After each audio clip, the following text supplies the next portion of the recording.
యోహాను పత్రిక 75వ అధ్యాయం ఉందా? 5వ అధ్యాయం 19వ వచనం. ఓకే, చదవండి. మనము దేవుని సంబంధులమనియు లోకమంతయు దుష్టుని యందు. గడిచినటువంటి 8 వారాల పైనుంచి ఇదే వచనాన్ని మనం చదువుతున్నాం. 1 యోహాను పత్రిక 5వ అధ్యాయం చెప్పాలి.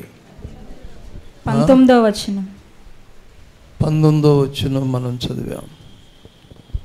దేవుని సంబంధులు వారి క్రియలు లేక వారి యోగ్యతలు, వారు చేయవలసిన పనులేంటి? వీళ్ళెవరండి? వీళ్ళు న్యావి వాళ్ళండి. కారణం ఏంటి? వాళ్ళకు ఉన్నటువంటి డ్రెస్ కోడ్. వీళ్ళెవరండి? ఈ వ్యక్తి ఎవరు? ఇతను పోలీస్ డిపార్ట్మెంట్. చెప్పండి, డ్రెస్ కోడ్. ఇక పొలిటికల్గా, రాజకీయంగా చూస్తే వీళ్ళు ఎవరండి? పైన ఎగరట్లా వాళ్ళే అంటారు. ఎవరో ఏ జెండా ఎగిరితే వాళ్ళండి అంటారు. అంటే ఎవరు ఏ సంబంధికులో అని అంటే వారు చేసేటువంటి పనులు బట్టి కానీ, వారు ధరించే వస్త్రాలను బట్టి కానీ, వారు చేసే పనులు బట్టి కానీ వీరు ఫలానా వాళ్ళు అని మనం చెప్పుకుంటూ ఉంటాం, మనం వింటూ ఉంటాం. ఆమేన్. వీళ్ళందరూ తెల్లబట్టలు వేసుకెళ్తున్నారండి. ఎవరండి వీళ్ళు? వీళ్ళు ప్రార్థన వాళ్ళు అని అని చెప్పుకోవాలి. ఆమేన్ చెప్పరే. అందుకని నెలకు ఒకసారి ఇచ్చాము అది పర్మిషన్. ఇక రోజు మీకు చాలా శారీస్ గోరీస్ ఉంటాయి కదా, అందుకని ఫస్ట్ వీక్ మాత్రమే బల్లారాధనలో పాల్గొందే ప్రతి ఒక్కరు వైట్. వీళ్ళు ఎవరండి? వీళ్ళు దేవుని బిడ్డలండి. అరే దేవదూతల్లాగా ఉన్నారే అన్నారు. దేవతల్లాగా అనకూడదు, దేవదూతల్లాగా ఉన్నారే ఒక్కోడు. వీళ్ళు ఎవరు? దేవుని సంబంధులు వారి యోగ్యతలో గతించిన కాలంలో 8వ భాగంలో 8వ గతించినటువంటి 8 వారాల్లో గడిచినటువంటి వారంలో ఒక ముఖ్యమైన 2-3 మాటలు చెప్పారు. దేవుని సంబంధులు ఎలాగ ఉండాలి? బుద్ధిమంతులై ఉండాలి. ఏ మంతులు? ధనవంతులై ఏదో అని రాయబడలేదు. వారు బుద్ధిమంతులై ఉండాలి.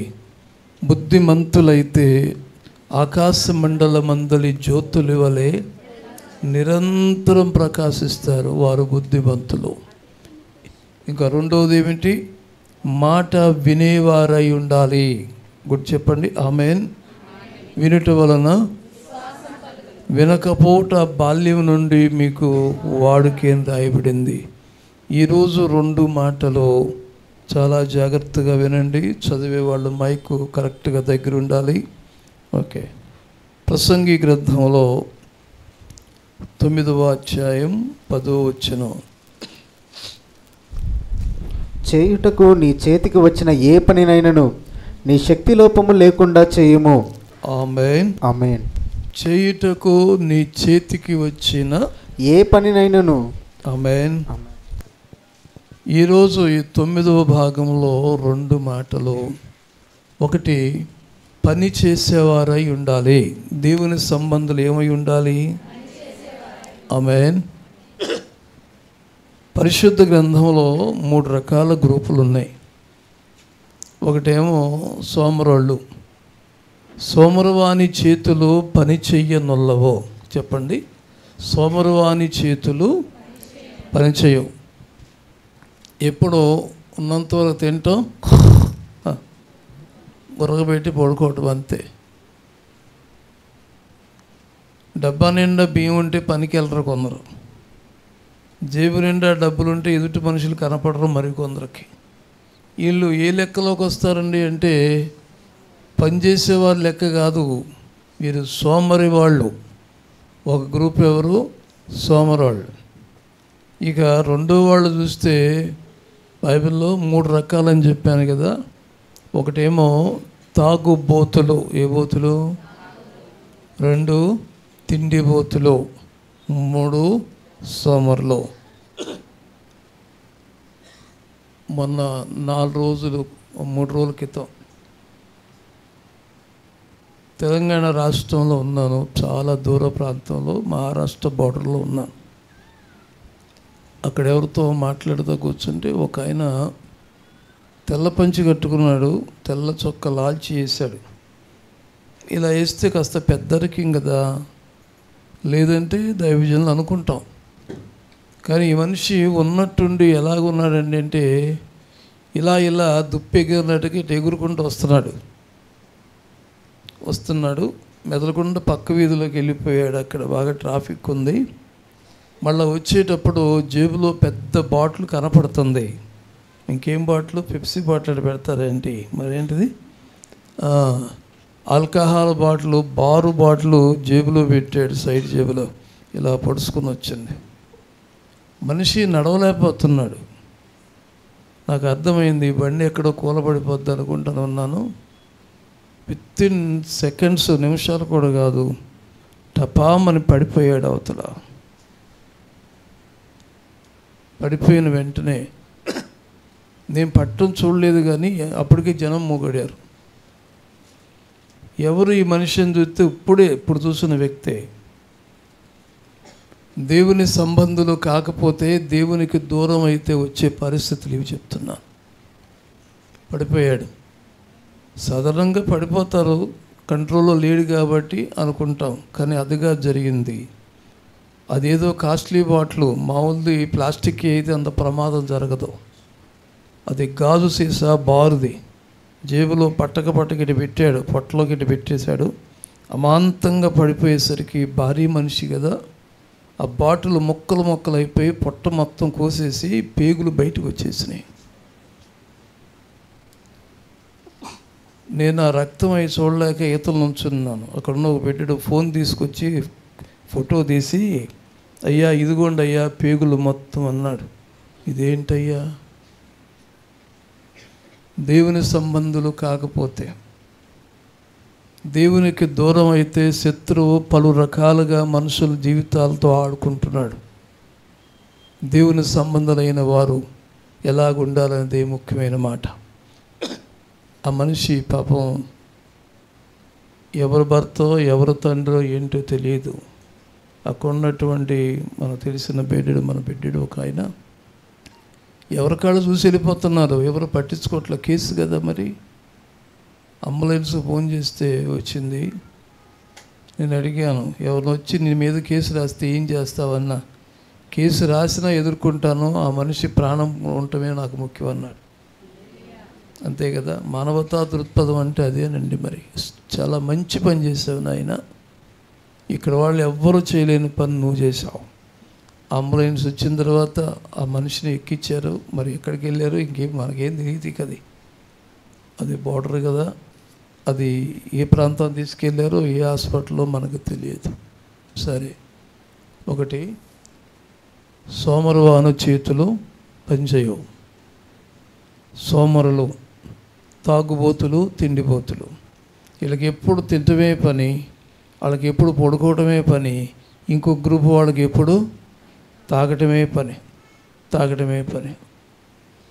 ఈ మధ్య 3 రోజుల క్రితం ఒక ఆయనకి ఫోన్ చేసి నాకు 3 రోజులు సెలవు కావాలని అడిగాడట. మన ఊళ్ళో ఒక ఆయన, నీకు 3 రోజులు సెలవు ఎందుకురా బాబు? ఏంటంటే ఈ 3 రోజులు ఏమి తినకుండా తాగుతానే ఉంటానన్నాడంట. ఏసు రక్తమే తాగితే ఏమైపోతావురా బాబు? వారానికి 3 రోజులు అదే పని అంటే, ఇక తర్వాత 6 రోజులు పని చేస్తాడంట, మళ్ళీ 3 రోజులు ఫుల్గా తాగటం అంట. జీవితాన్ని అధోగతంలోకి నెట్టేసేటువంటి దుష్టశక్తుల ప్రభావాలు ప్రకృతిలో పనిచేస్తున్నాయి. వీటన్నిటినీ దాటి యాకోబు ఎబ్బూకును దాటి వచ్చినట్టుగా దాటి రావాలంటే దేవుని సంబంధులై ఉండాలి. నమ్మిన వాళ్ళంతా ఇప్పుడు దేవుని సంబంధులు ఏం చేయాలి? మరలా చదవండి ప్రసంగి గ్రంథంలో చేయుటకు నీ చేతికి వచ్చిన ఏ పనినైనను, 9వ అధ్యాయం 10వ వచనం. చేయుటకు నీ చేతికి వచ్చిన ఏ పనినైనను నీ శక్తి లోపము లేకుండా చేయుము. చేయుటకు నీ చేతికి వచ్చిన ఏ పని అయినను. మనిషిని చంపిరారా బాబు అంటే అది కూడా ఒక ప్రొఫెషనల్లే. పొడిసేవాళ్ళు, కరిసేవాళ్ళు, కొట్టేవాళ్ళు, చంపాదన పడేసడం కూడా అది క్రిమినల్. అదొక ప్రొఫెషన్ అయిపోయింది. మన రాష్ట్రంలో 2-3 జిల్లాల్లో అచ్చంగా అదే ప్రొఫెషన్. ఇక దాని గురించిగా చెప్పేది. దైవికమైన దైవ సంబంధమైన మనుషులు దేవుని సందులో అడుగుపెట్టిన ప్రతి ఒక్కరూ నీవు నేను చేయుటకు నీ చేతికి వచ్చిన ఏ పని అయినా నీ శక్తి లోపము లేకుండా చేయము. అనగా పని చేసేవారు, తప్పించుకునేవారు దేవుని రాజ్యానికి వారసులు కాదు. ఈ నా మాట విని దీని ప్రకారం చేయు ప్రతివాడు బండ మీద తన ఇల్లు కట్టుకున్న బుద్ధిమంతుణ్ణి పోలుంటాడు. స్తోత్రం. మరి చేయని ప్రతివాడు ఇసుక మీద ఇల్లు కట్టుకుంటాడు. వానలు వచ్చెనో, వరదలు వచ్చెనో, విసిరి గాలి కొట్టెనో, దాని పాటు గొప్పది కనుక ఆ ఇల్లు కూలలేదు. కానీ ఇసుక మీద ఫౌండేషన్ లేనటువంటి ఇల్లు ఎలా ఉన్నాయి? కూలిపోతాయి. ఎందుకండి ఇది కూలిపోయింది? దీని స్కెచ్లు గట్టిగా లేదు, దీని కాలమ్స్ గట్టిగా లేవు, అందుకనే పడిపోయింది. వినేవాళ్ళు ఎవరు? వినేవాళ్ళు లేక పని చేసేవాళ్ళు ఎవరు అని చూస్తే, నీకు అప్పగించబడిన పని. ఒక మాట చూడండి, సామెతల గ్రంథంలోనికి రండి, 20వ అధ్యాయం 3-4 వచనాల్లో. కలహమునకు దూరముగా నుండుట నరులకు ఘనత. పని చేసేటువంటి తత్వం కలిగిన వాళ్ళు కలహానికి దూరంగా ఉండాలి. ఏంటి కలహం? కొందరు చేయరు, చేసేవాళ్ళని చేయనివ్వరు. కొందరు రారు, వచ్చేవాళ్ళని రానివ్వరు. కొందరు నిలబడరు, నిలబడే వాళ్ళని నిలబడనివ్వరు. ఇటువంటి మనస్తత్వం కలిగిన వాళ్ళు దేనికి గురవుతారు అంటే, దేన్ని పొందుకుంటారంటే కలహప్రియులట. ఏ ప్రియులు? కలహప్రియులు. పనిచేసే వారి దగ్గరికి కలహాలు రాకూడదు. అబ్రహాం అన్నాడు లోతుతో, నీవును నేను బంధువులు గనక నీ కాపరులకి లేక నీ పనివారికి నా పనివారికి మధ్య కలహం ఉండకూడదు.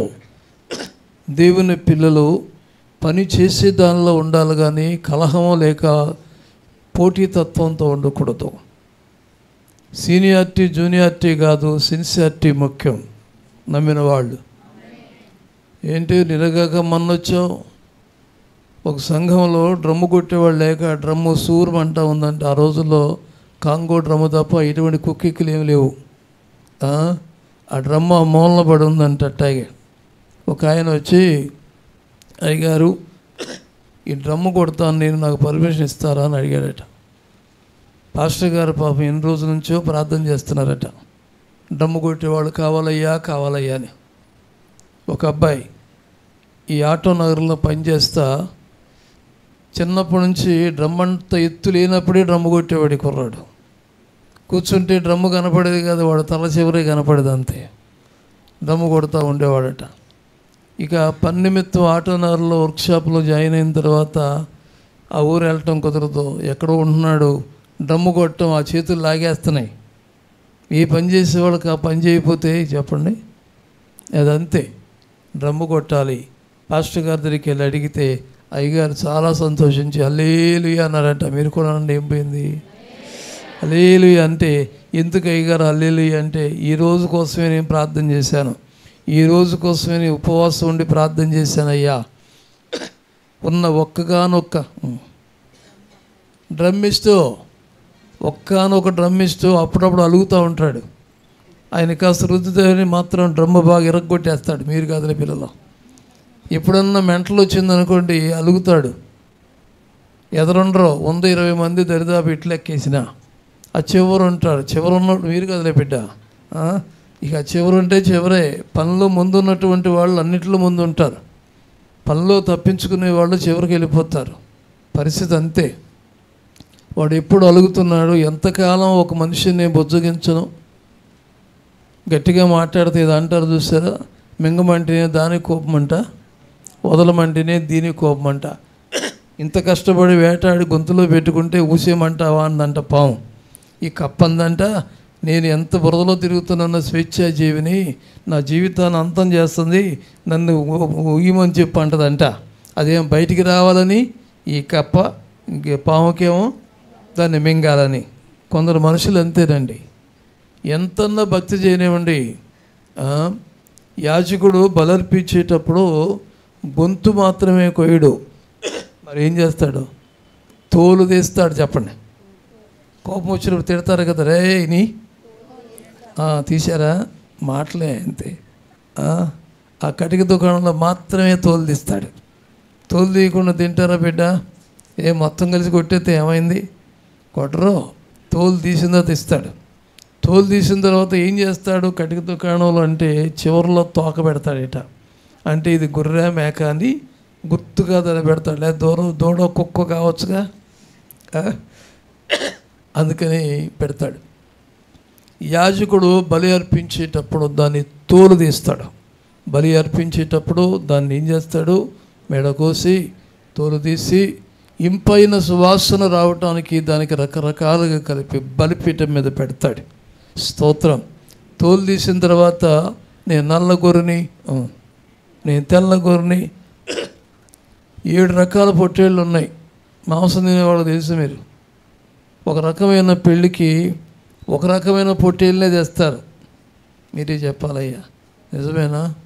ఒక రకమైన పొట్టేళ్ళనే తీసుకొస్తారు, నిజమేనా? బిర్యానీ దాంతో వేస్తారు, అది తక్కువకి వస్తుంది. రేట్ చెప్పలే, అది తక్కువకి వస్తుంది. అదంతే. అది ఉండే విధానం వాళ్ళకి తెలుసుద్ది కనుక అది తక్కువ వచ్చినా సరే దాన్ని తినడానికి అనుకూలంగా దాన్ని తీసుకొస్తారు. నాకేంటో తెలుసు అంటే సిల్వర్ జూబీ మహత్యం ఇది.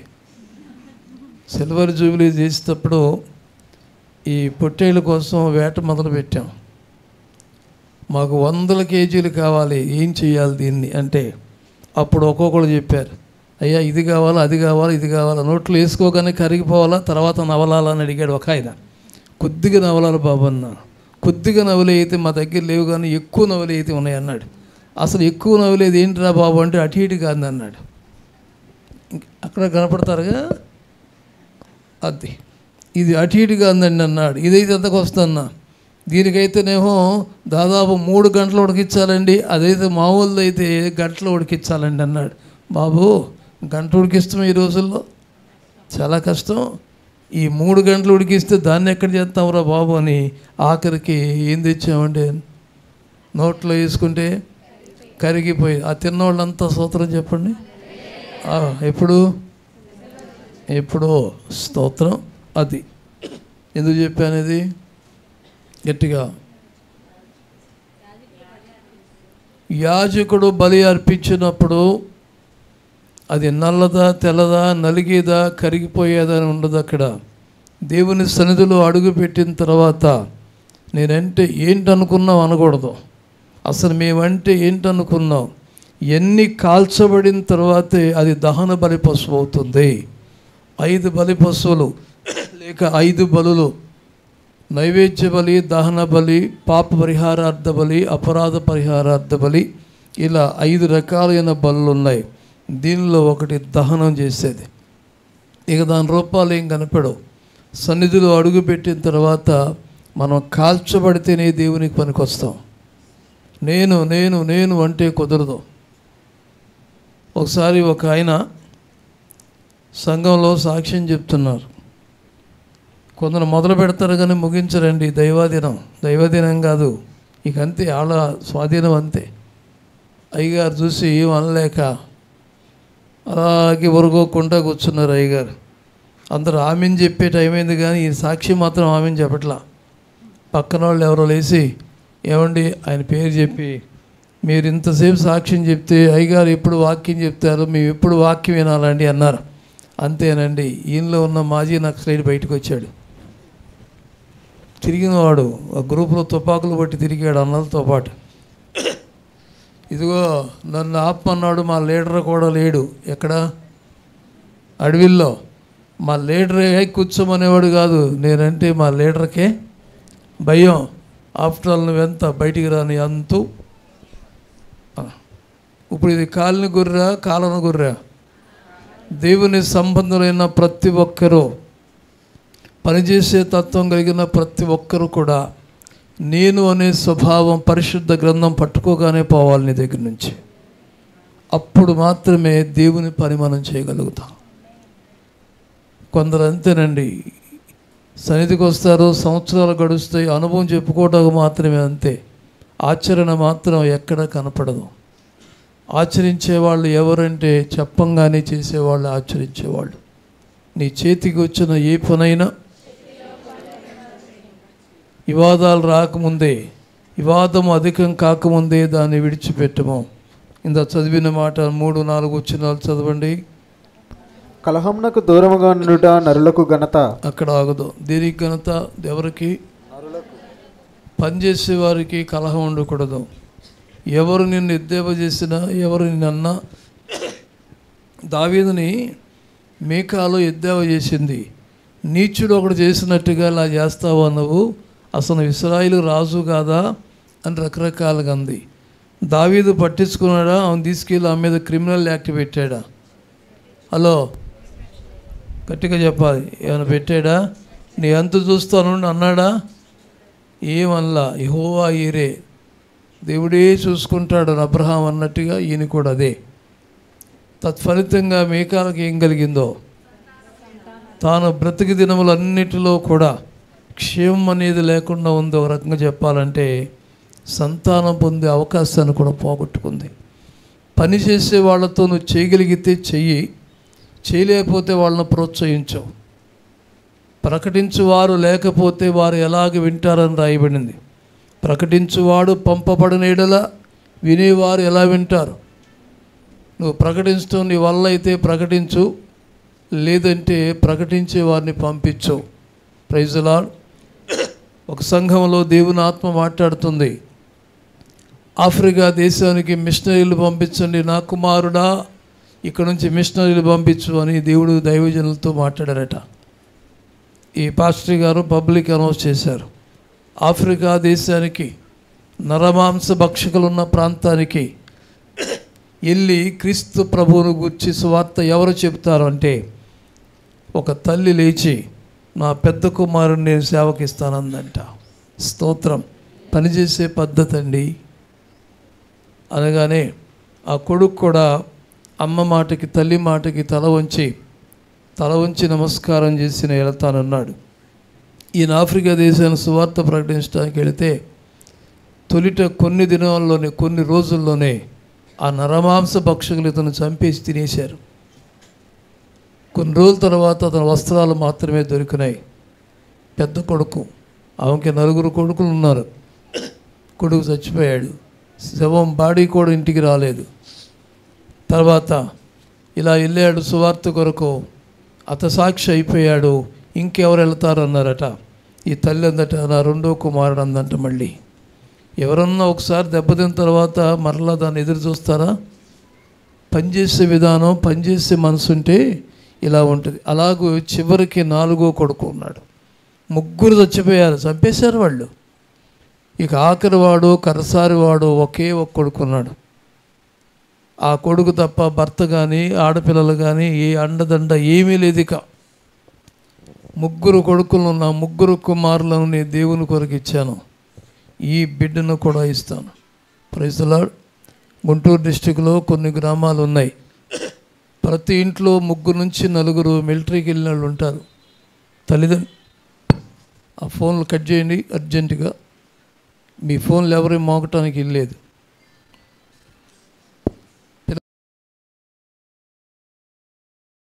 పెట్టేయాలి. ఆమేన్. ఈ 4వ కొడుకు లేచాడు. అమ్మా, 3 అన్నయ్యలు చచ్చిపోయారు కదా, నేను చచ్చిపోతే నువ్వు ఎలా బతుకుతావమ్మా అంటే, నేను ఎలా బతకటం అనేది నా దేవుడే చూసుకుంటాడు బిడ్డ. పరలోకంలో నా 3 కొడుకులు నేను చూసుకోబోతున్నాను. నువ్వు 4వ వాడు ఉన్నావు. బతుకుంటే ఇక్కడికి రా, పోతే అక్కడికి వెళ్ళిపోతావు, నేను కూడా అక్కడికి వచ్చేస్తానని చెప్పిందంట.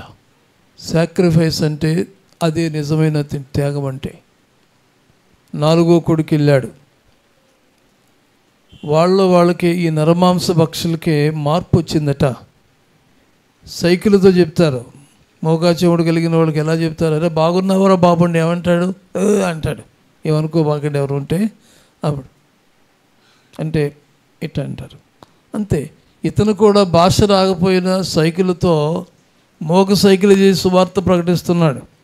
వాళ్ళు కూడా అనుకుని ఇతను తలుపు వాళ్ళే కదా, ఇలాగే ఉంది పోలికలు, ముగ్గురిని చంపేశాం కదరా, అయినా సరే వీళ్ళు పట్టు వదలకుండా వచ్చారు.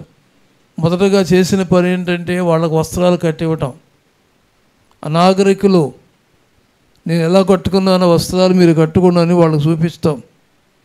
అలాగూ కొన్నాళ్ళు ఉన్న తర్వాత వాళ్ళతో ఫ్రెండ్షిప్, స్నేహం బాగా పెరిగింది. ఆఫ్రికా ఖండమంతా ఈరోజు పొగ వచ్చినట్టుగా సువార్త ప్రకటించబడుతుంది. అతసాక్షుల రక్తమట సంఘమునకు విత్తనం లాంటిది.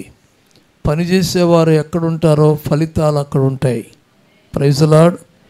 ఆ 3 గ్రూపులకి దూరం అయిపోదాం. ఒకటి ఎవరు? సోమరులు. సోమరువాని చేతులు పని చేయవసలకే. తాగుబోతులు, తిండిబోతులు, అలాంటి వాళ్ళు పని చేయరు. దేవుని పిల్లలుగా మన లక్షణాలు, దేవుని పిల్లల యొక్క క్రియలు ఎలాగుండాలి? పని చేసేవారుగా ఉండాలి. నీ బిడ్డలను దేవుని పని కొరకు ఏర్పాటు చేయాలి. నీవు, నీ భర్త, నీ కుటుంబం అంతా దేవునిలో ఏదన్నా నేను ఒక పని చేయాలి. స్తోత్రం. బ్రదర్ యేసన్న గారు నాకు మంచి స్నేహితుడు. ఒకసారి మన మీటింగ్కి వచ్చే ముందు ఆయన దగ్గరికి వెళ్తే ఒక ఫ్యామిలీ అక్కడ ఉన్నారు. గోరంట్లు లోపల ఉంటారు, ఇటు పాత చర్చిలో ఉండేవాళ్ళు. నేను ఆమెతో మాట్లాడుతున్నాను.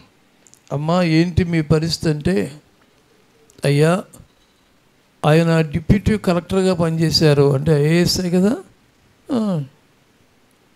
అడ్మినిస్ట్రేషన్ ఆఫ్ ఇండియా, భారతదేశంలో అడ్మినిస్ట్రేషన్ చేసేది ఏమంటారు? ఐఏ. చెప్పే గట్టిగా, నిజమా? ఐఏఎస్. ఈయన డిప్యూటీ కలెక్టర్గా పనిచేశారండి. ఇంకా 2-3 సంవత్సరాలు ఉందనంగా నేను ఇప్పుడు వరకు ప్రజలకు సేవ చేశాను, గవర్నమెంట్ తరఫున నేను దైవజనులకు సేవ చేస్తానన్నారు. అందుకని డిప్యూటీ కలెక్టర్ ఉద్యోగానికి రిజైన్ చేశారు. ఇంకా 2 సంవత్సరాలు చేస్తే బెనిఫిట్లు బాగా పెరుగుతాయి. రిటైర్మెంట్ ముందు బెనిఫిట్లు అన్నీ వస్తాయి, ఆదాయం పెరుగుద్ది, జీతాలు అన్నీ పెరుగుతాయి. వచ్చేవి కూడా అన్నీ వదిలేసుకుని మన ఇద్దరం దైవజనులకు సేవ చేసుకుందాం పదా అన్నారట. ఈమె కూడా ఆయన మాటకి ఏమీ వెనకాడకుండా సరేనండి అన్నారు. స్తోత్రం. పిల్లలు ఇంకా సెటిల్ అవ్వాల. వీరిద్దరు వచ్చి ఆ మందిరంలో చీపురు పట్టుకుని చెప్పరే, ఐఏఎస్ ఆఫీసర్ అండి, మన 10th క్లాస్ 3 సార్లు తప్పితేనే నేను చీపురా అంటారు. ఐఏఎస్ ఆఫీసర్ వచ్చి దేవాలయంలో మందిరంలో చీపురు పట్టుకుని ఊడుస్తున్నాడు ఆయన. ఆమె దైవజనులకి, అక్కడ ఉన్న పరిచారకులకి, యేసన్న గారికి ముఖ్యంగా ఆయనకి ఏ కూరలు కావాలో ఏంటో చూసి అటువంటి కూరలన్నీ ఇవి సిద్ధపరిచేదట వంటలో. నేను అడిగాను, మీ పరిస్థితి ఏంటమ్మా? ఏంటంటే మాకు పెన్షన్ వస్తుందయ్యా, ఆ పెన్షన్ తీసుకొచ్చి ఇక్కడ బలిపీఠంలో వేసేస్తాం మొత్తం. మాకు అవసరాలు సబ్బులు ఏమన్నా కావాలా, నూనె ఏమన్నా కావాలన్నా ఇక్కడే చర్చిలో వాళ్ళే చూసుకుంటారు. మాకు ఐఏఎస్ ఆఫీసర్ ఏంటి, సబ్బుకు కూడా డబ్బులు ఉంచుకోకుండా పరిస్థితి ఏంటి? దీన్నే స్వార్థం అంటారు, నిస్వార్థం అంటారు. గట్టిగా, నిస్వార్థంగా వాళ్ళు సేవ చేయడానికి ముందుకు వచ్చారు. 2 పిల్లలు, ఒక అమ్మాయి ఒక అబ్బాయి అట. సెటిల్ అవ్వలేదని చెప్పాను కదా, హైయర్ స్టడీలో ఉన్నారు. హైయర్ స్టడీలో పీజీలో ఉన్నటువంటి అమ్మాయికి వాషింగ్టన్ నుంచి, అంటే అమెరికా వాషింగ్టన్లో ఒక పెద్ద కంపెనీలోంచి కాల్ లెటర్ వచ్చింది. సెలెక్ట్ అయింది, నీకు జాబు వచ్చింది, పలానా రోజున వచ్చి కలవమన్నారు. అలాగ అమ్మాయి అమెరికా వెళ్ళిపోయింది, అక్కడ సెటిల్ అయిపోయింది. తర్వాత అక్కడ అమెరికన్ అబ్బాయిని, ఒక విశ్వాసని అక్కడే పెళ్ళయింది. ఆ పిల్లలందరూ అమెరికన్స్ అయిపోయారు. ఇక అబ్బాయి ఉన్నాడు, అబ్బాయి పరిస్థితి కూడా అంతే. ఇతను కూడా వేరే దేశంలో నుండి ఇతను కాల్ వచ్చిందట, జాబ్ వచ్చింది, జాయిన్ అయిపోయాడు. మరి అమ్మాయి అక్కడ, అబ్బాయి ఇక్కడ అంటే తల్లిదండ్రులు అటు ఇటు తిరుగుతూ ఉంటారు. వాళ్ళకంటే వీళ్ళు పెంచాలండి అంతే. విదేశాల్లో ఉన్నటువంటి వాళ్ళకంటే ఈ దేశంలో ఉన్న వాళ్ళు మీ అనలేము, వాళ్ళు ఎందుకులే, కానీ వీళ్ళు పెంచాలి వీళ్ళు అంతే. ఇలాగూ కోడలు తొలిసూరి కాన్పండి, అక్కడ పుడితే సిటిజన్షిప్ వస్తుంది, కానీ ఖర్చు బోల్డ్ అవుద్ది. అక్కడ కనుక సిజేరియన్ని మామూలుగా చేయరిక చాలా ఖర్చు, 3 సార్లు వెళ్ళి రావచ్చు అనమాట. అక్కడ సిజేరియన్ ఖర్చుకి 3 సార్లు ఇండియా వచ్చి వెళ్ళిపోవచ్చు, అంత ఖర్చు అవుద్ది. అందుకని మీరు వెళ్ళి అక్కడ చేయించుకోపోకండి. ఇది కోడలు తొలిసూరి కాన్పుకి అబ్బాయి ఫోన్ చేశాట, నాన్నగారు మరి మీ కోడలు కాన్పుకి వచ్చింది, వారు అమ్మా నాన్న వస్తున్నారు, మీరు కూడా రండి. ఇలా అంటే, నేను దేవుని పని వదిలిపెట్టుకు రాలేనురా, అవసరమైతే పుట్టినటువంటి అబ్బాయి అనేటప్పుడు తీసుకురండి, అప్పుడు మేమ్మ నేను ఇక్కడ నుంచి వస్తామన్నారట. దొరికిన దేశాలను దబ్బుకుని పరిగెత్తుకెళ్ళే ఈ రోజుల్లో జరిగి చాలా సంవత్సరాలు అయిందిలే. కానీ ఏదైనా పని యందు శ్రద్ధ ఉంటే దేవుని శ్రద్ధ నీ మీద ఉంటుంది. స్తోత్రం. ఒకటి అన్నాను, మరి రోగాల రోజులు వస్తే ఎట్లాగండి అంటే, దేవుని దయ వల్ల దేవుని పని చేయకముందు ఎప్పుడు ఏదో ఒకటి ఉండేదండి. ఆయన డబ్బా అయింది, ఏం డబ్బా మనందరికి ఉన్నాయి కదా. అక్షయం వస్తే ఇది వస్తే ఇది, అది వస్తే అది డబ్బాలు. ఇప్పుడు మాకు ఇంట్లో కాదుగా, ఇక్కడ ఏమి లేవండి. ఆయన వెళ్ళేమో బ్రదర్స్ దగ్గర పడుకుంటాడు, నేను వచ్చేమో చెప్పరే సిస్టర్స్ దగ్గర పడుకుంటానండి. తెల్లారు లేచిన తర్వాత ఈయన బాగా ఉన్నాడు కూడా అనుకుంటానండి. పరిచర్య అండి, అంత త్యాగశీలుగా పనిచేస్తున్నారు వాళ్ళు. బహుశా అప్పటికే వృద్ధులు అయిపోయారు, మరి ఉన్నారో వెళ్ళిపోయి ఉంటారు, అంత తెలియదు. కానీ ఏదేమైనా కలహాలకు దూరంగా ఉండాలి. నువ్వు చేసే పని ఎవరైనా ఏలుపెట్టి చూపిస్తే నన్ను అంటావా, ఇందాకన్నా కదా అసలే నేను ఏజీని మాజీనే, మాజీ నక్సలైట్ని, నేను గనక బైబిల్ పక్కన పెట్టానంటే నేనేం చేస్తాను, నాకు వద్దు. తోలు తీయబడిన తర్వాత అది ఏదో తెలియదు. ఒక వ్యక్తి పరిపూర్ణమైన మార్పు వస్తే తప్ప దేవుని పని చేయలేరు. తగ్గావా ఒగ్గావా అంటే అన్నీ జరిగిందయ్యా, నేను తగ్గాను. బాప్తిస్మం ఇచ్చే యోహాను అదే చెప్పాడు, నేను తగ్గవలసి ఉన్నది, ఆయన హెచ్చవలసి ఉన్నది. దేవుని సంబంధులు. ఆ కింద 4వ వచనం చదవండి. విత్తులు వేయు కాలమున సోమరి దున్నడు. ఏం చేయుడు? విత్తులు వేసే కాలమున సోమరి దున్నడు. కలహమునకు దూరంగా ఉంటే నరులో ఘనత కలుగుద్ది. మూర్ఖుడైన ప్రతివాడు పోరును కోరుకుంటాడు. విత్తులు వేసే కాలమున సోమరి దున్నడు. ఏం చేయుడు? కోతకాలం ఒకటి, వేతకాలం ఒకటి ఉంది. శీతోష్ణములు అని రాయబడింది. ఏ కాలములో ఏది జరగాలో దేవదేవుడు నిర్ణయించి 2 జ్యోతులను పెట్టాడు. ఒకటేమో పగటిని వెళ్ళటానికి, 2 రాత్రిని వెళ్ళటానికి. వాటి పని సక్రంగా జరిగిస్తున్నాయి.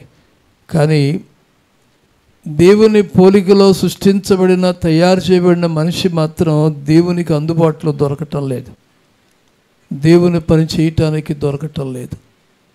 ఎవరు దేవుని పని చేస్తారు? సోమరట విత్తుతాడా? విత్తడు. విత్తులు వేయి కాలమా సోమరి దున్నడు. దున్నే కాలం, విత్తనాలు ఇత్తే కాలం, నాటులు వేసే కాలం. అప్పుడు ఎన్ని చేస్తేనే కోతకాలం వస్తుంది. విత్తనం వేయకుండా కోతకాలం వస్తుందా? ఆ కోతకాలం వల్ల వారికి ప్రయోజనం లేదు. పనిచేసేటువంటి వారు విత్తుల దగ్గర నుంచి విత్తనాల వరకు, కోత వరకు వెళ్ళాలి. తర్వాత చదవండి మరొక మాట, సామెతల గ్రంథంలోనే 12వ అధ్యాయము 11వ వచనం. తన భూమిని సేద్యపరచుకుని వానికి ఆహారము సమృద్ధిగా కలుగును. వ్యర్థమైన వాటిని అనుసరించువాడు బుద్ధి లేనివాడు. తన భూమిని, ఏ భూమి? తన భూమిని. దేవుడు ప్రతి మనిషికి భూమి ఇచ్చాడు. అప్పుడు మీరు అనుకుంటారు, ఎక్కడుందో, నాకు కానూరులో ఉందా, కామతోపులో ఉందా అనుకుంటారు. నీ మనసే దేవుడు నీకు ఇచ్చిన భూమి. గట్టి చెప్పండి, మీ పక్క వాళ్ళతో చెప్పండి, మీ మనసే, మీ మనసే, మీ మనస్సాక్షే, మీ మనస్సాక్షే దేవుడు మీకు ఇచ్చిన భూమి. దేవుడు మీకు ఇచ్చిన భూమి. ఆమేన్, ఆమేన్. నిజమేనా? ఇది తల్లిదండ్రులు ఇచ్చింది కాదు, ప్రకృతి ఇచ్చింది కాదు, సృష్టికర్తల దేవుడు నీకు ఇచ్చిన సాక్షి మనస్సాక్షి. నీ మనస్సాక్షికి నేరారోపణ లేకుండా చేయమన్నారు కదా. ఈ మనస్సాక్షిని జాగ్రత్తగా కాపాడుకోవాలి. కొరింథీ పత్రికల్లో పౌలు చెప్తారు, అమ్మవాని దగ్గర ఏదైనా తీసుకున్నప్పుడట నీ మనస్సాక్షికి కల్మషం లేకుండా తీసుకో అంటారు. స్తోత్రం. తినేటప్పుడు ఏ విచారణ చేయకుండా నీ మనస్సాక్షి నిమిత్తము చెయ్యము అంటారు. తీర్పు చెప్పేటప్పుడు జడ్జి కానివ్వండి, ఒక క్లయింట్ కానివ్వండి, ఎవరైనా సరే నా మనస్సాక్షి నిమిత్తం అంటారు. అన్నిటికీ మించినది ఏంటిది? సాక్షి, మనస్సాక్షి. అదే దేవుడు నీకు నాకు ఇచ్చిన ఆస్తి, అదే భూమి. ఈ భూమిని సక్రంగా నువ్వు సేద్యపరచుకుంటే, దీన్ని సక్రంగా దాన్ని పరిపాలన చేసుకోగలిగితే, విత్తనాలు వేసుకోగలిగితే, ఏ టయానికి అది దాన్ని ఏమంటారంటే సందర్భానుసారమైన మాట, సమయోచితంగా పలకబడిన మాట. అంటే చిత్రమైన వెండి పళ్ళెములో పెట్టబడిన బంగారు పళ్ళ వంటిది. స్తోత్రం. చిత్రమైన పళ్ళెంలో పట్టబడిన బంగారపు పళ్ళు వంటిది. సమయోచితంగా ఎప్పుడు ఏది మాట్లాడాలి, ఎవరితో ఏం మాట్లాడాలి, పెద్దరికం ఏంటి, చిన్నరికం ఏంటి, ఇది సక్రంగా చేస్తే నీ భూమి పండినట్టే. కొన్నిసార్లు అంటారు చూడండి, రే నీ పంట పండింది ఈ సంవత్సరం. భూమి మీద వేసే పంటకైతే కీడు రావచ్చు, చెడు జరగచ్చు, క్రిమి సంహారాలు రావచ్చు. కానీ ఈ పంట పండాలంటే దేవుని పని చేయాలి. స్తోత్రం. మందిరంలోకి అడుగు పెడుతున్నాం, సాపేంటో అట్లా అతుక్కుపోయింది, లేక రౌండ్ అయిపోయింది అనుకుందాం. నాకెందుకులే ఎనహమాలలో తీసుకుంటా, నువ్వు తొక్కుంటా నువ్వు చేస్తావు. కుర్చీలు అడబెట్టి ఇటుపెట్టి లాగేసి ఉంటాయి కొన్నిసార్లు. నాకెందుకు, నేను కూర్చునే కుర్చీ కరెక్ట్గా ఉంటే చాలు అనుకుంటాం. అది పనిచేసే వారి లక్షణం కాదు. నీ కళ్ళ ముందు కనపడుతుంది చెడిపోతుంది, నీ కళ్ళ ముందు కనపడింది అది పాడైపోతుంది. దాన్ని సరిచేయటమే దేవుని పని చేయటం అంటే. స్తోత్రం. తర్వాత చూడండి, తన భూమిని సిద్ధపరచువానికి ఆహారము సమృద్ధిగా కలుగును. ఎవరు దొరుకుద్ది? సమృద్ధిగా దొరుకుద్ది. 3 మాటల్లో ప్రభు శిష్య బృందానికి చాలా ముఖ్యమైనటువంటి ఆజ్ఞలు జారీ చేశారు. ఒకటి ఏంటంటే, వీళ్ళని కూర్చోబెట్టండి అన్నారు.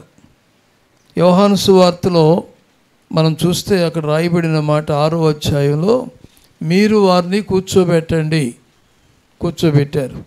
కూర్చోబెట్టిన తర్వాత పంక్తులుగా 100 మంది చొప్పున, అంటే కౌంటింగ్ కరెక్ట్గా ఉండాలి. అంటే నువ్వు చేసే పని క్రమంగా ఉండాలని అర్థం అన్నమాట. క్రమం. 100 మంది చొప్పున, 50 మంది చొప్పున పంక్తులుగా కూర్చోబెట్టండి రా బాబు, ఇక్కడ నుంచి కంకిపాడు వరకు అనలా. పంక్తులుగా లెక్కేయటానికి కరెక్ట్గా కనపడాలి. అలా చేయమన్నారు. పరిశుద్ధ గ్రంథంలో ఉన్న క్రమము ఎక్కడ నీకు దొరకదు. బైబిల్ గ్రంథంలో రాయబడిన ప్రతిదీ కూడా జరిగినట్టుగా రాయబడింది. దాన్ని వివేచనతో అంగీకరించినప్పుడు ఎవరో దేవునికి దూరం అవరో. చెప్పేవారిలో లోపాలు ఉంటాయేమో కానీ చెప్పబడుతున్న యేసు ప్రభువులో ఏ లోపం లేదో. ఆమేన్. పరిశుద్ధ గ్రంథాన్ని సక్రమంగా విశదీకరించగలిగేటువంటి నాలెడ్జి, దైవ కృప కావాలి. థియాలజికల్లో పట్టుత్వం కావాలి. అలాంటి వారు వ్యవస్థ నడిపించడానికి యోగ్యులు. Praise the lord. కూర్చోబెట్టారు. వాళ్ళందరూ రెడీ అయిన తర్వాత చేతికొచ్చే రొట్టెలు ప్రభు పైకెత్తారు, ఆశీర్వదించి విరిచి వాడికి ఇచ్చారు. పెట్టండి అన్నారు. అప్పుడు విచిత్రం ఏంటంటే, ప్రభువా ఈ వచ్చినాయేమో 5 చేపలు 2 రొట్టెలు కదా, కూర్చున్న వాళ్ళు వేళ్ళలో ఉన్నారు, ఎట సరిపోతాయి అని ఒక్కడల్లా చూసారా? వాళ్ళ ఒక్కళ్ళు ఎదురు మాట్లాడేవాడు పనిచేసేవాళ్ళు కాదు, తప్పించుకునేవాళ్ళు పనిచేసేవాళ్ళు కాదు, నిలబడేటువంటి వాళ్ళే భారం భరించేవాళ్ళు. స్తోత్రం. వచ్చినవన్నీ కూడా వాళ్ళందరూ పెడతా ఉంటే ఇక వాళ్ళు తినటమే పని, వీళ్ళకి పెట్టమే పని. బాగా తిని తృప్తి పొందిన తర్వాత ఇంత కూర వేసావు అనుకో. అంతా అయిపోయిన తర్వాత చివరికి ఏం చేస్తారమ్మా చెప్పు అనితమ్మా? అరే చెప్పా, చేయటం పెట్టేస్తారు. ఎందుకు? నేను కొడతాను ఆయన, ఇంకా చాలని. ప్రభు ఇచ్చే దీవెనలు నువ్వు చాలు అనేంతవరకు ఉంటాయి. Praise the lord. చేయటం మొదలు పెట్టండి, దేవుడు ఇవ్వటం మొదలు పెడతాడు. అక్కడ ఇచ్చినటువంటి రొట్టెల కంటే మిగిలినవి ఎక్కువగా ఉన్నాయి. కూర్చోబెట్టారు, పెట్టారు. ఆఖరిగా ఒక్క మాట చదవండి. లూకాసు వార్త 17వ అధ్యాయం 10-14 వచనాలు. అటువలే మీరును మీకు ఆజ్ఞాపింపబడినవన్నీ చేసిన తరువాత, ఎప్పుడు ఆజ్ఞాపించబడినవన్నీ చేసిన తర్వాత, మేము నిష్ప్రయోజకులమైన దాసులము, మేము చేయవలసినవే చేసి ఉన్నామని చెప్పుడనెను. ఆమేన్. ఆమేన్. ప్రయోజకులమా నిష్ప్రయోజకులమా? నిష్ప్రయోజకులం. ఆజ్ఞాపించబడినవన్నీ చేసిన తర్వాత, ఇదిగో అమ్మాయి ఈ పని చేసిరా, ఈ పని చేసిరా నాయన, ఆ పని చేసి అడ్డు నుంచి అడ్డు వెళ్ళిపోయే వాళ్ళు నమ్మకస్తులు కాదు, ఏమనుకోకండి. ఆ పని చేసిన తర్వాత రిటర్న్ వచ్చి ఈ పని అయిందమ్మా, ఈ పని అయిందయ్యా, ఇంకేం చేయమంటారు చెప్పండి అని అడిగేవాళ్ళు ఫలితాలు పొందేవాళ్ళు. ఆజ్ఞాపించబడినవన్నీ చేసిన తర్వాత గట్టిగా, మేము నిష్ప్రయోజకులమైన దాసులము. ఆజ్ఞాపించబడినవే చేశాం, ఎక్కువైనా చేయలే. చెప్పిందే చేయకపోతే చెప్పని ఇంకెడ చేస్తాం? కుటుంబాల విజయం ఎందుకు పొందటం లేదు? ఒకసారి చెప్పాను, బెంగళూరు పట్టణంలో ఒక సుప్రసిద్ధ కార్డియాలజిస్ట్, డాక్టర్, సర్జన్ ఉన్నాడు. ఆయన ఆపరేషన్ చేయాలంటే 6 నెలల ముందు అపాయింట్మెంట్ తీసుకోవాలి. ఒక హృద్రోగి లేక ఒక గుండె జబ్బు ఉన్నటువంటి వ్యక్తి తేడాలతో వెళ్తే ఇక అది అర్జెంట్ అంటే చేస్తారేం, కానీ కొంచెం పర్వాలేదంటే 3 నుంచి 6 నెలలు ముందు ఆయన చేయటానికి అపాయింట్మెంట్ తీసుకోవాలి. అంత బిజీ షెడ్యూల్. ఆయన చేస్తే ఎదురు లేదంట, అంత బాగా తెలిసినటువంటి వ్యక్తి అన్నమాట ఆయన. ఈ వ్యక్తి మంటపంలో ప్రతిరోజు కూడా తెల్లవారుజామున 4:30 గంటలకి తన కారు వేసుకొని వచ్చి, కారు ఎక్కడో పెట్టి చీపిరి పట్టుకున్న ఆవరణ అంతా ఊడ్చి, పైప్ పట్టుకుని అక్కడ మొక్కలు గార్డెన్ అన్నింటికి నీళ్ళు కొడతారట. ఎవరో మీలాంటి వాళ్ళు, మీలాంటి మీరు వెళ్ళరు అనుకోండి, వెళ్ళిన వ్యక్తి ఆయన చూసి, సార్ మీరా, కారు తులిసే వాళ్ళు ఒకళ్ళు ఉన్నారు, కారులో ఎక్కించుకెళ్ళే వాళ్ళు ఉన్నారు, ఇవాళ ఈ కారు ఎక్కితే రేపు ఇంకో కారు ఎక్కుతారు, అసలు మీ స్టేటస్ ఏంటి, మీరేంటండి, కర్ణాటక రాష్ట్రంలో దేశాల నుంచి కూడా వచ్చి ఇక్కడ మీతో ఆపరేషన్ చేయించుకోవటానికి లైన్లో ఉంటారు కదా, మీరు వచ్చి ఇక్కడ చీపిరి పట్టుకు ఓడటం ఏంటండి, ఈ వాటరింగ్ చేయటం ఏంటండి అంటే, ఇది భగవంతుడు నాకు ఇచ్చిన అవకాశం, నేను బ్రతికినంత కాలం బాగా సేవ చేసుకుంటాను అంట. ఒక మనిషికి సేవ చేయటానికి అట్లా వెళితే నీ కొరకు ప్రాణం ఇచ్చి జయించి తిరిగి లేచిన ప్రభు, మృతుడనైతిని కానీ యుగ యుగములో జీవిస్తానని చెప్పిన నువ్వు నమ్మిన దేవుడు ఆయన సజీవుడు. సజీవుడైన దేవుని నమ్మిన మనం ఇంకెంత వంగాలి?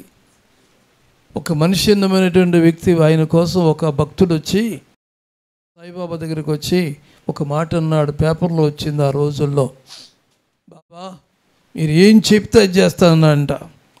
ఈయన ఆలోచించి ఈ అనంతపురం జిల్లా మొత్తానికి వాటర్ సప్లై చేయమన్నాడంట.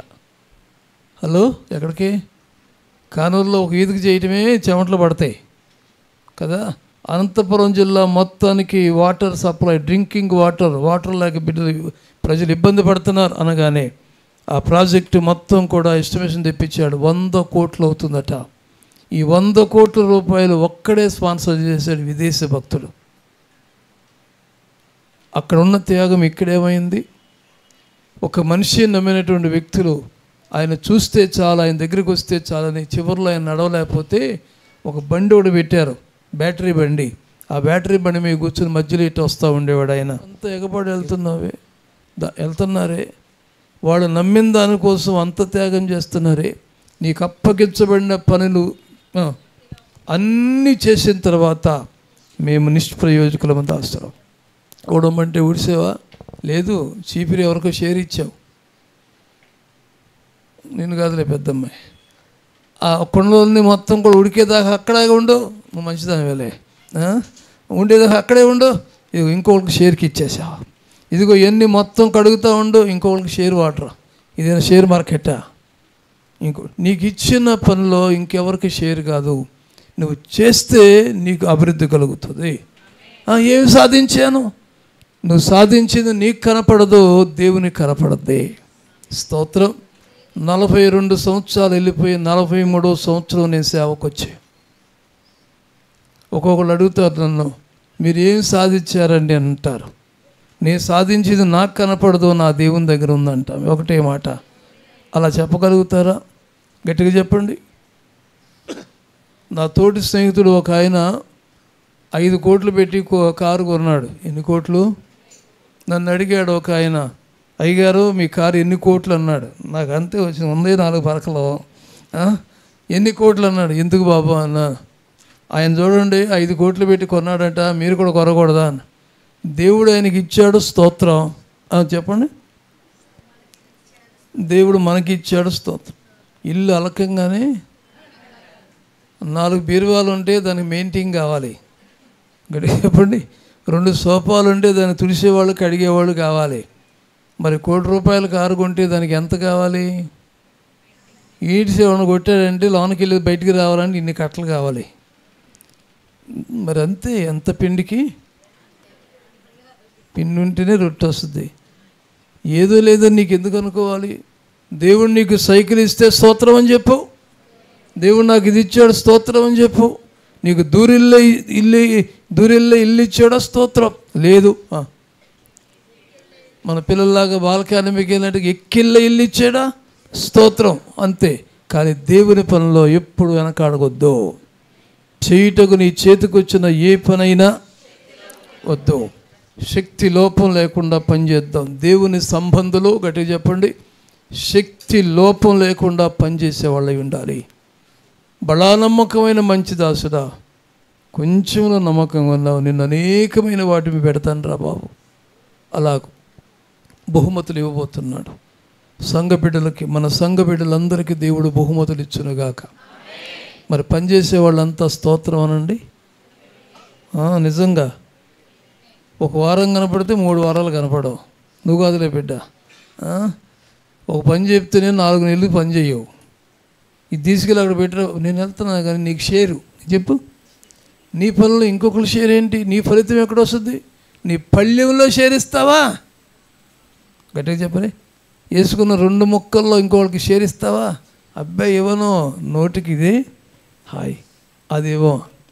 పని విషయంలో షేర్ ఇవ్వద్దు. నీ బాధ్యత నిర్వర్తించండి. దేవుడు ఇవ్వబోతున్నాడు. అట్టి కృపతో నింపునుగాక. తల్ల వంచండి, అందరూ కళ్ళు మూయండి.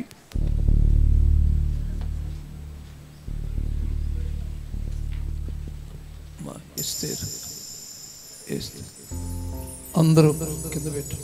అందరూ కళ్ళు మూయండి. ప్రార్థన.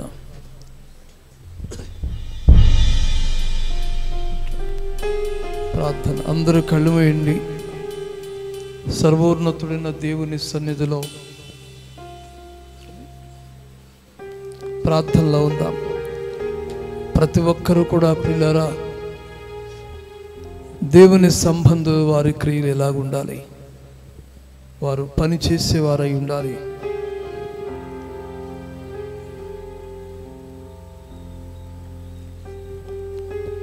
చేయుటకు నీ చేతికి వచ్చిన ఏ పని శక్తి వంచన లేకుండా పనిచేయి. నీ వెళ్ళు పాతాళమందు పనైన ఉపాయం ఉండదు గనక ఈ భూలోకంలోనే నీవు దేవునికి కావాలి. దేవుని పని నువ్వు చేయాలి. నీ కొరకు దేవుడు వేచి ఉన్నాడు. నీ తీర్మానాన్ని అంగీకరించుకోరుతున్నాడు. నీ పనికి ప్రతిఫలం ఇవ్వబోతున్నాడు. రహస్యమందు చూచు తండ్రి ప్రతిఫలం ఇచ్చిన రాయబడినట్టుగా పనిచేద్దాం. సోమరవాణి చేతులు పనిచేయనొల్లో, సోమరవాణి చేతులు వ్యవసాయం చేయనొల్లో దేవుడు నీకిచ్చిన భూమిని దున్ను. అనగా మనస్సాక్షిని, నీ మనస్సాక్షిని కాపాడుకో. నీ మనస్సాక్షిని దేవునికి అంగీకారంగా ఉంచు. దేవుడితో గొప్ప కార్యాలు జరిగించబోతున్నాడు. ప్రార్థన చేద్దాం.